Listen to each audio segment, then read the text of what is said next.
Asalaamu calaykum. Waan idin salaamay dhalinyaro. Maanta waxaan rabaa inaan barbardhig ku sameyno ninka beeraleyda iyo ninka ganacsadaha keebaa faa'iido qabo.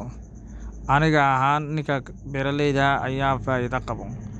Ganacsadaha beeraleyda markuu wax ka soo gato wuxuu soo marsiinaa inuu baabuur soo saaro, baabuurkuna ay wax ku noqdaan, haddana baqaar ku shubo, baqaarra ka bacdi inuu qarihii badanaa aan aragna qaro badan oo la daadinayo la tuuriyanayo.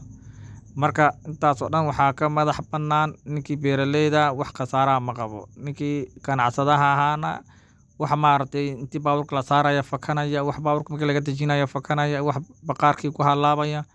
Intaaba waxaa soo maraya oo arkaya waa ganacsadaha.